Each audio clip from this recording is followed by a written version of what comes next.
throughout the session.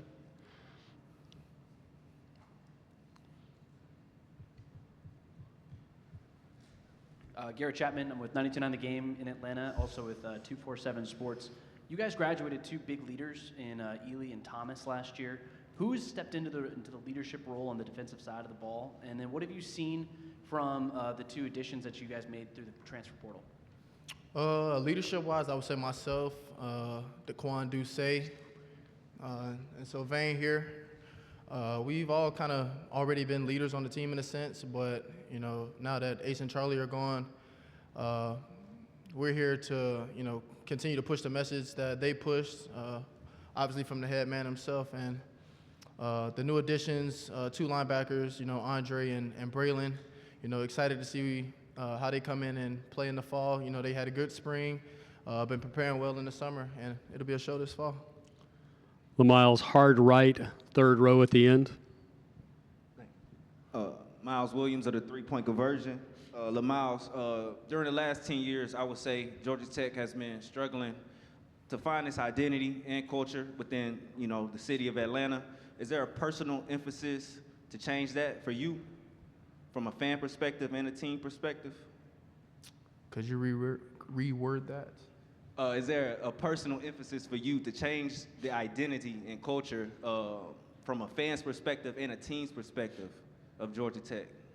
From a team's perspective, the culture that I feel that we're trying to create is a culture of winning. Obviously, in doing all the little things right, the little things add up, whether positively or negatively. So I'd say a culture of doing the small things right. And then from a fan base standpoint, just the expectation of winning, like Coach said, not waiting for bad things to happen. As players, we shouldn't do that. As coaches, we shouldn't do that. As fans, we shouldn't do that as well. LaMiles, left side, second row. How easy has the transition in the coaching change been for you, knowing that you had your secondary coach retained as well as the defensive coordinator? It's been great. Myself as well as all my teammates have maximum trust in both of them. For Coach Tillman, it was nice having him last year. He's been in our shoes, Georgia Tech grad, played in the NFL. He's played where all of us want to play. So just taking small gems from him, the different techniques he teaches us and allows us to go out there and perform has been amazing. And then for Coach Thacker, I don't think he gets enough love. I think he's a very underrated defensive coordinator in college football. He rarely calls bad games, if any at all, to be honest. So knowing that I have both of them back who fully support me as well as my defensive teammates is great. LaMiles, we're going to stay on the left-hand side, about midway back, right in the middle.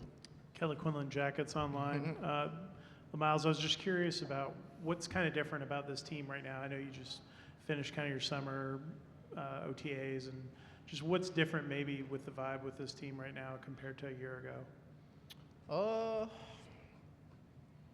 I'd say the fun we're having. We enjoy being around each other. I think the bonds and the relationships that we've created throughout spring and the summer will positively affect us going into the fall.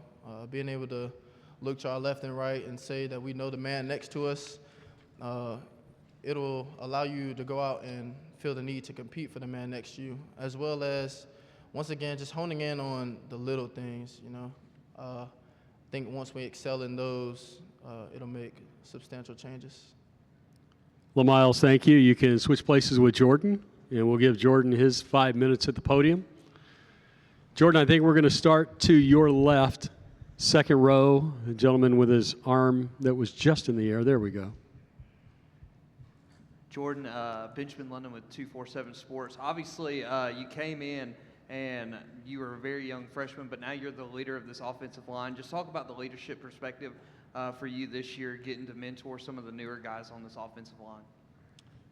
It's definitely a newer feeling, especially coming off of playing as a true freshman and having somebody tell me what to do for most of the plays my freshman year. So then looking at where I'm at now, I'm in a position to where I can hopefully give out some useful tips to the freshmen or anything.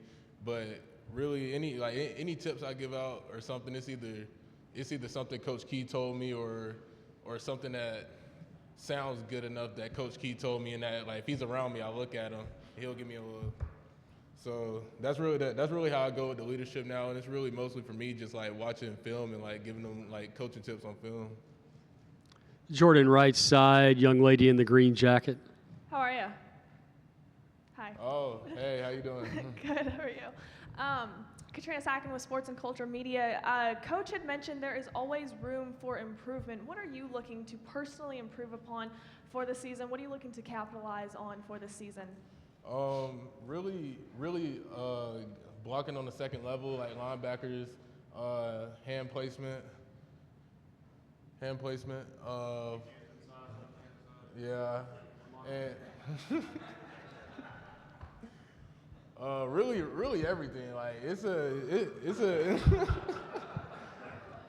hey, playing offensive line is a game of techniques, man. You gotta perfect the craft. You gotta perfect your craft. So really what Coach Key said, my hand placement, my footwork, really everything. Cause I'm in a position where I can play guard or tackle. So I'm just trying to stay ready for anything. Left side, second row, right in front of you. Hey, Jordan. Garrett Chapman, 92.9 The Game, 24/7 Sports. You have a head coach, like we just saw. He's an offensive line coach. You have Jeep Wade, and brand new offensive line coach.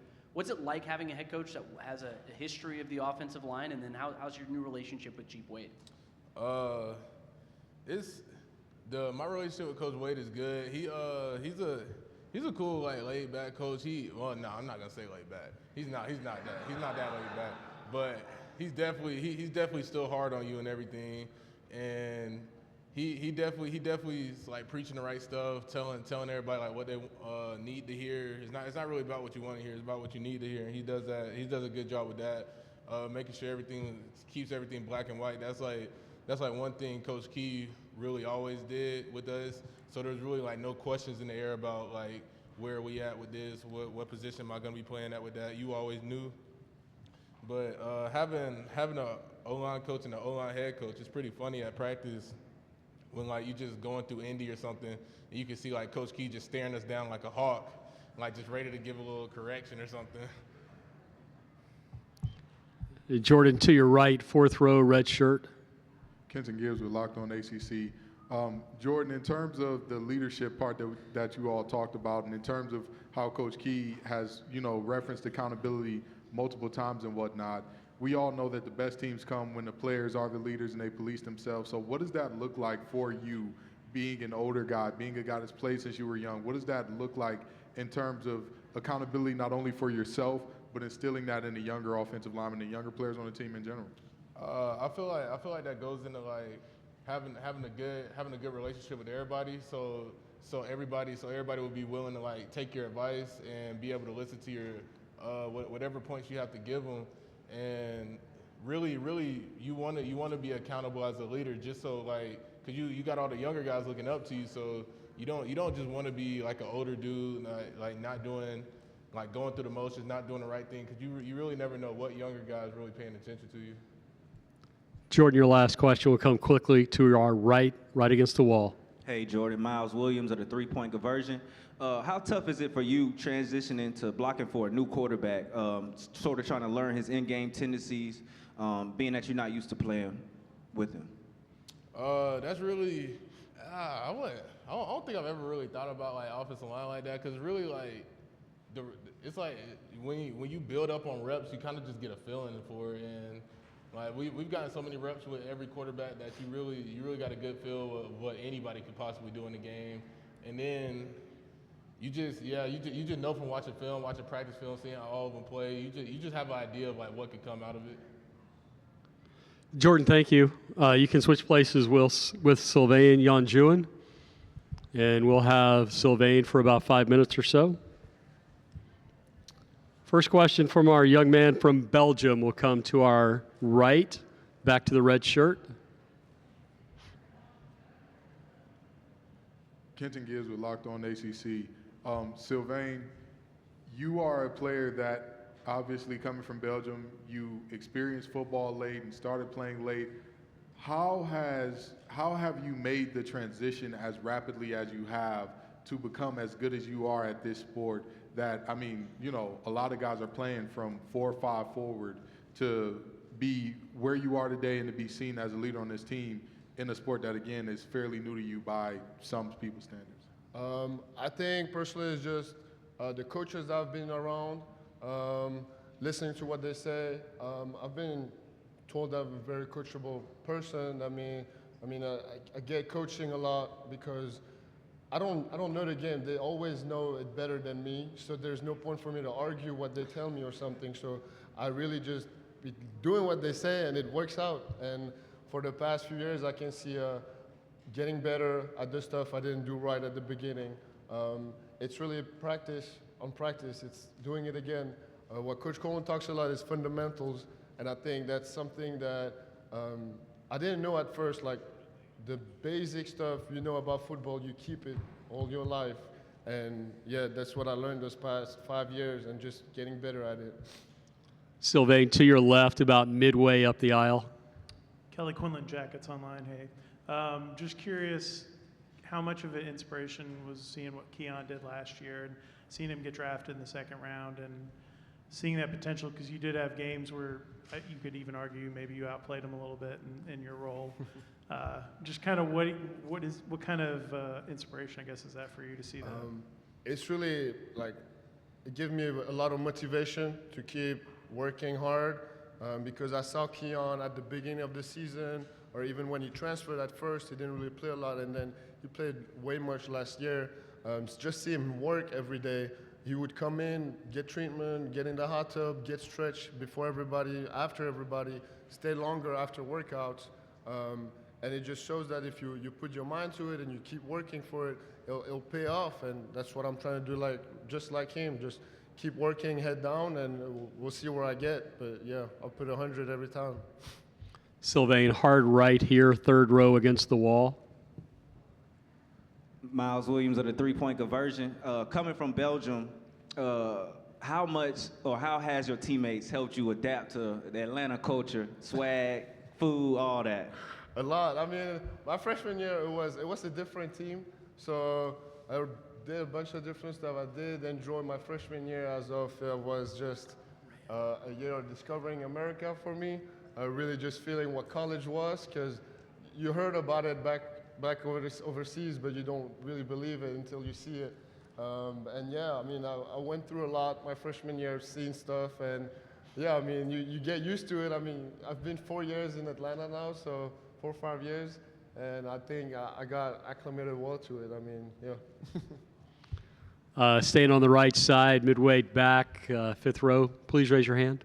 Hi, Thank you. Ashlyn Dotson from Spectacular Magazine. So having multiple stops in 8 of 12 contests demonstrates your consistency, as a defensive end. How do you ensure that you maintain your level of play even in physically demanding games?